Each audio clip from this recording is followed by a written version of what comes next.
All the engines on Thomas's branch line have different jobs. Thomas and Daisy take passengers up and down the line to make their connections. While Daisy stops at the junction, Thomas travels all the way down to the big station. Toby takes workmen from the top station up the tramway into the quarry. He collects stone trucks and takes them away to be taken elsewhere. This is Percy's job. Percy takes stone trains back down the branch line to where they are needed. Sometimes they go to the big yard, other times they go to the old harbor. But no matter where they went, no one could handle the trucks like Percy could. The trucks could try and play their tricks, but they could never pull one over on Percy. Thomas would sometimes grumble about this. "I can't understand how you manage to keep those noisy trucks in order," he would say. Percy just laughed.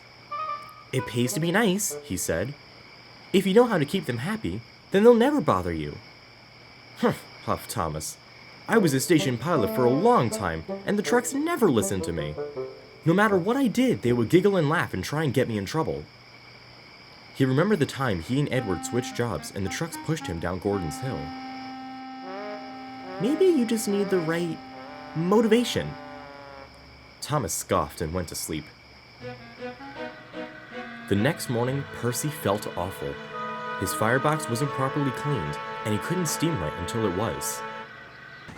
Thomas was steaming well, and he had to shun Percy's trucks. Come on, he said as he bumped the trucks in line. Oh, he's bumped us, they cried, but Thomas took no notice. "Quit your whining and get in line. Percy will be here shortly, but I have a passenger train to take." "Who does he think he is?" said one truck. "We should teach him a lesson," said another. Percy arrived later to collect the trucks. "Let's pay Percy out instead," said a truck. "One engine's as good as another." The trucks giggled in agreement.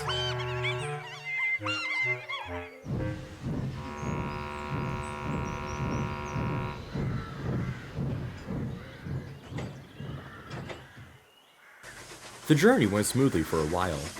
The trucks played along and followed quietly so as not to raise suspicion. Before Terrence's field, the line sloped downward slightly.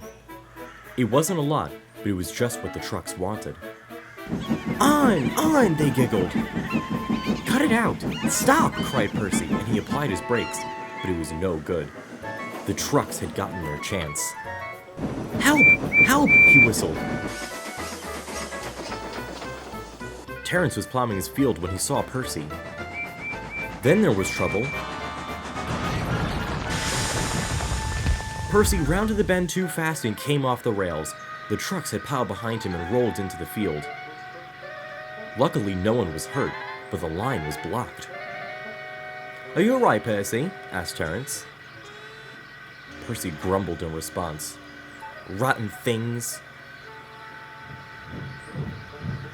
Thomas soon arrived with the crane.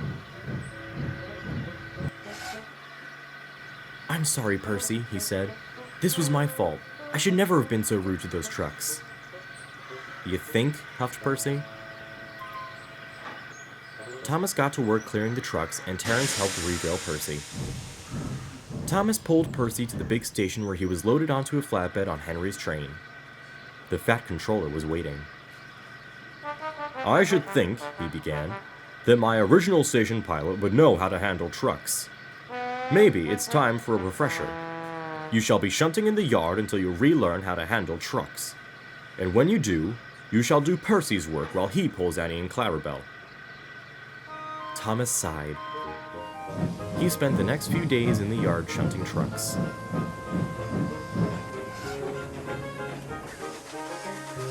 When Percy was repaired, Thomas took over Percy's stone trains, while Percy did Thomas's passenger runs.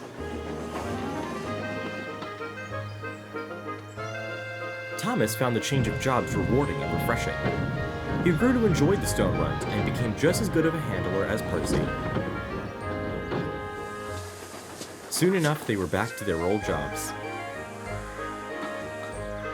Thomas spoke to Percy in the sheds that night. "I'm sorry for being so rude to you and your trucks," he said. "You were right when you said I needed the right motivation." "That's all right," Percy replied. "Besides, pulling passengers was a nice change of pace." "So was pulling trucks," said Thomas.